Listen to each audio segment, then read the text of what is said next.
بیٹیوں تمہیں کیا ہو گیا کہ تم شب برات میں بھی جو ہے وہ نہا دھو کر عطر اور خوشبو لگا کر کے گھومتے پھرتے ہو، مغفرت کی دعا نہیں کرتے، اور دعا بھی کی تو ادھر ادھر دیکھ کر اللہ مجھے معاف کر، اللہ مجھے معاف کر۔ ارے اس بے توجہی سے مانگنے والوں کو تو ماں بھی دودھ نہیں پلاتی۔ بچہ جب تک کہ کھیلتا رہے گا ماں اپنے کام میں لگی رہتی ہے۔ آپ کو آج لوگ کہتے ہیں مولانا ہم اللہ سے بہت دعا کرتے ہیں، اللہ دیتا نہیں۔ میں نے کہا کفر نہ بکا کر، جب اللہ نے تجھے محمد الرسول اللہ کی غلامی کی وجہ سے تجھے کہہ دیا ادعونی استجب لکم، مجھ سے جو مانگے گا میں تجھے عطا کروں گا، تو ماں دودھ کب پلاتی ہے بچے کو؟ ابھی کھیل رہا ہے تو کہتی ہے ابھی برتن دھو لوں، ابھی کھیل رہا ہے تو کہتی ہے ابھی جھاڑو دے دوں، ابھی کھیل رہا ہوں تو شوہر کا کھانا پکا دوں، ابھی کھیل رہا ہے تو ساس کے پیر دبا دوں۔ میری مائیں اور بہنیں موجود ہے، ماں بولو توجہ دیتی ہے، کھیلتے بچے پر تو ماں بھی توجہ نہیں دیتی، لیکن جب بچہ اتنا گڑ گڑا کے روتا ہے کہ پورا گھر آنسوؤں کی آواز سے گونج جاتا ہے، تو ماں چولہے پر جلتی ہوئی روٹی چھوڑ کر کے بھاگ کر آتی ہے، او میرا لال، او میرا چاند، او میرا لگتے جگر، بتاؤ ماں کب چولہا چھوڑ کر کے آئی؟ اس وقت جب بچے نے رونا شروع کیا، جب بچے نے گڑ گڑانا شروع کیا۔ نادان تو ادھر ادھر دیکھ کے خدا سے مانگتا ہے اور کہتا اللہ دیتا نہیں، جبکہ اس کا بات ہے ادعونی استجب لکم۔ تو مانگ تو ویسے، ماں بچے کو روتا دیکھنے کے بعد سینے سے لگاتی ہے، تو خدا کی بارگاہ میں جب تم گڑ گڑاؤ گے تو خدا کی رحمت بھی سینے سے لگائے گی۔ مغفرت مانگنا ہے، شب برات میں اعلان ہوتا ہے او گنہگارو آؤ مغفرت مانگ لو، او مجرمو آؤ بخشش مانگ لو، آج جو مانگو گے دوں گا۔ اولاد مانگنے والا اولاد مانگ لو، بیٹے مانگنے والوں بیٹے مانگ لو، رشتے مانگنے والوں رشتے مانگ لو، دولت مانگنے والے دولت مانگ لو۔ اور میرے اللہ کا جو اعلان ہوتا ہے ان اللہ لا یخلف المیعاد، اللہ کا وعدہ کبھی جھوٹا نہیں ہو سکتا۔ اب تو مائل بکرم ہے، کوئی سائل ہی نہیں، راہ دکھلائے کسے، راہ رو منزل نہیں۔ امام حسین آنسو بہا کر مغفرت مانگے، مولا علی آنسو بہا کے مغفرت مانگے، اللہ کے رسول پوری پوری رات اتنا روئے کہ آنکھیں سوج جائیں، پیر پہ ورم آ جائے، اور میری قوم شراب پینے کے باوجود، جوا کھیلنے کے باوجود، داڑیاں مڈانے کے باوجود، نمازوں کو ترک کرنے کے باوجود شب برات میں بھی پکوڑے کھاتے پھرے، شب برات میں بھی کھاتی پیتی پھرے۔ بتاؤ کتنا گڑ گڑاتے ہو اللہ کے یہاں۔ اے گنواڑا کے مسلمانوں، اللہ کے ولی کی اس عرس کی تقریب میں کہتا ہوں خدا کی عزت کی قسم، ایک بار میرے اللہ سے گڑ گڑا کے مانگ تو دیکھ۔ میرا خدا وہ ہے جو مردے میں جان پیدا کر دیتا ہے، جو مردے میں جان پیدا کر، ایک بار مانگ کے تو دے۔ تو کینسر کا مریض ہے، گڑ گڑا میرے خدا کی بارگاہ میں۔ تیری بیٹی کو رشتے نہیں آتے، گڑ گڑا میرے خدا کی بارگاہ میں۔ تجھے اولاد نہیں ہے، گڑ گڑا میرے خدا کی بارگاہ میں۔ واللہ جب یقین کے ساتھ گڑ گڑاؤ گے تو اللہ اکبر، شب برات میں تو وہ پہلے آسمان پہ تجلی کرتا ہے جیسا کہ اس کی شان ہے، لیکن دیتا کس کو ہے؟ اگر شرابی مانگے تو بہت ناراض ہوتا ہے، شرابی کو نہیں دیتا، کیوں؟ جب تک وہ توبہ نہ کر لے، کیونکہ شرابیوں سے بہت ناراض ہے۔ جس نے شراب کا ایک گھونٹ پیا، توبہ نہیں کی، تو گویا اس نے اپنی ماں کے ساتھ، اپنی خالہ کے ساتھ اور اپنی پھپھی کے ساتھ زنا کیا۔ شرابیوں بغیر توبہ کے شرابی بخشے نہیں جاتے، ماں باپ کے نافرمان بغیر توبہ کے جب تک ماں باپ کو راضی نہیں کر لیں گے بخشے نہیں جائیں گے۔ اسی طرح اللہ اکبر، دلوں میں کینہ رکھنے والے، جن کے دلوں میں لوگوں کے لیے کینہ ہے، میں لوگوں سے کہتا ہوں اللہ والو دل صاف کرو، دل میں کینہ رکھنے سے کوئی فائدہ نہیں ہے۔ آپ دل صاف کر کے ایک بار میرے اللہ سے مانگ کے دیکھو، اللہ دے گا۔ یہ میں یوں کتاب میں پڑھ کے نہیں کہہ رہا ہوں میرے بھائی، یہ میرا تجربہ ہے، یہ میرا تم مانگ کر تو دیکھ۔ میری زندگی کے ایسے واقعات ہیں، میں اس کو بطور کرامت بیان نہیں کرتا کیونکہ دنیا کا سب سے بدترین انسان امین القادری ہے، لیکن میں چیلنج کرتا ہوں جس دن تڑپ کر مانگا میرے اللہ نے دیا۔ اور میں تم سے کہتا ہوں تم بھی مانگو یقین سے۔ لوگ کہتے ہیں مولانا ہم گنہگار ہیں، میں نے کہا دعا کے لیے گنہگار اور نیکوکار کا کوئی میٹر ہی نہیں ہے۔ دعا کے لیے نیک ہونا شرط نہیں ہے، دعا کے لیے اللہ پہ یقین ہونا شرط ہے۔ اگر گنہگار بھی مانگتا ہے نا تو میرا اللہ دیتا ہے۔ اب وقت ختم ہو گیا، لیکن اگر آپ کے پاس ٹائم ہوتا تو میں آپ کو بتاتا، رسمی طور پہ نہیں کہہ رہا ہوں، بتاتا، حقیقتاً بتاتا۔ مانگ کے دیکھ، میرے اللہ سے اگر کافر بھی مانگتا ہے تو میرا اللہ کافر کو بھی دیتا ہے۔ میں بڑی بات کر رہا ہوں، ذمہ داری سے کر رہا ہوں، جس کو بات کرنا ہے کر لے۔ میرا اللہ کافروں کو بھی، جو کافروں کو دیتا ہے وہ تجھے نہیں دے گا؟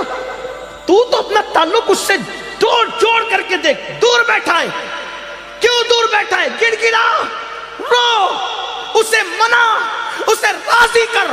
اور میری قوم کے جوانوں سن لو، یہ بھی آپ سے کہہ دوں، سب کو منانا مشکل ہے۔ یہ علماء بیٹھے، عوام بیٹھی ہوئی ہے، اگر کوئی ناراض ہو جائے نا اس کو منانا مشکل ہے۔ کائنات میں سب سے زیادہ اگر کسی کو منانا آسان ہے وہ میرا اللہ ہے۔ بہت جلدی مان جاتا ہے کیونکہ پیار بہت کرتا ہے، اپنے بندوں سے 70 ماہوں سے زیادہ پیار کرتا ہے۔ کوئی اس کو پکارتا ہے نا، وہ پکارتا ہے تو گنہگار پکارتا ہے تو 3 بار کہتا ہے لبیک یا عبدی، لبیک یا عبدی۔ میرے جوانوں، علماء کی دعا لو، سیدوں کی دعا لو، ولیوں کی دعا لو، لیکن تم بھی گڑ گڑانے کی عادت ڈالو، تم بھی گڑ گڑاؤ۔ تم اپنے لیے جتنے سوزے دل سے مانگ سکتے ہو اتنے سوزے دل سے کوئی تمہارے لیے نہیں مانگ سکتا۔ میرے اللہ پہ یقین کر۔ بہت دور چلے گئے، راتوں کو زنا کے مناظر تو کیوں گئی تو وہ ناراض نہیں ہوگا، وہ غیرت والا ہے میرے بھائی۔ وہ ناراض اس لیے نہیں ہوتا کہ اس کا کچھ بگڑتا ہے، وہ غیرت والا اس لیے ناراض ہوتا ہے۔ تم شراب پیتے اس کا کوئی نقصان نہیں ہوتا، لیکن غیرت والا اس لیے ناراض ہوتا ہے، وہ بہت جلدی ناراض بھی ہو جاتا ہے، اور چھوٹی چھوٹی چیز، اور جس سے پیار کرتا ہے اس سے جلدی ناراض ہوتا ہے، اور جس سے پیار نہیں کرتا اس کو ڈھیل دیتا ہے۔ حدیث پاک میں آتا ہے اگر کسی کو گناہ کرنے کے بعد دولت مل رہی ہے سمجھ جاؤ اللہ اس سے ناراض ہے، بہت سخت پکڑ کرے گا اس کی، اور چھوٹی چیز پہ کسی کی پکڑ ہو گئی تو سمجھ جاؤ کہ راضی ہے، اس لیے جلدی پکڑ کر لی تاکہ جلدی سدھر جائے۔ جلدی سے ہنڈر پڑتا ہے تو آدمی کہتا اللہ میری توبہ، اس کی بارگاہ میں خوب توبہ کرو، خوب معافی مانگو، خوب معافی مانگو، خوب معافی مانگو، خوب معافی مانگو، وہ معاف کرے گا، معاف کرے گا۔ اس کی بارگاہ میں گڑ گڑاؤ، کیسے گڑ گڑاؤ؟ جیسے ایک بچہ اپنی ماں کے پاس گڑ گڑاتا ہے، اس سے زیادہ گڑ گڑاؤ، اس سے یقین سے مانگو کہ میں مانگ رہا ہوں تو مجھے وہ ضرور دے گا، ضرور دے گا، ضرور دے گا۔ اس کے خزانے میں کسی چیز کی کمی نہیں ہے، اس نے فقیروں کو بادشاہ بنایا ہے، اس نے بھکاریوں کو تاجدار بنایا ہے، اس نے ادنا کو اعلیٰ بنایا ہے، اس نے قطرے کو سمندر بنایا ہے، اس نے ذرے کو صحرا بنایا ہے۔ آؤ اس کی چوکھٹ پر، اس کی چوکھٹ پر آؤ اور مانگو، یقین سے مانگو۔ شب برات تو مانگنے کی رات ہے، بہت جلدی مان جاتا ہے، لیکن طریقہ کیا ہے؟ ریاکاری نہیں کرنا، دکھاوا نہیں کرنا، یہ منافقت، اس سے بہت ناراض ہوتا ہے۔ اکیلے میں تنہائی حبیب کی باری آتی ہے وہ یہ نہیں کہا جاتا وہ میرا بندہ ہے اس کو میری بارگاہ میں حاضر کرو۔ کیوں؟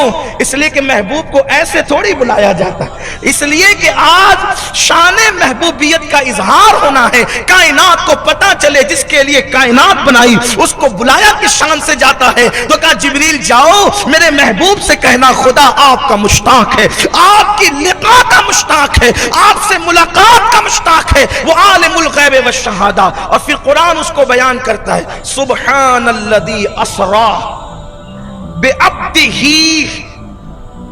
پاک ہے وہ ذات، اسرا جس نے سیر کرائی۔ کیا کرائی؟ سفر نہیں کرایا، سیر کرائی۔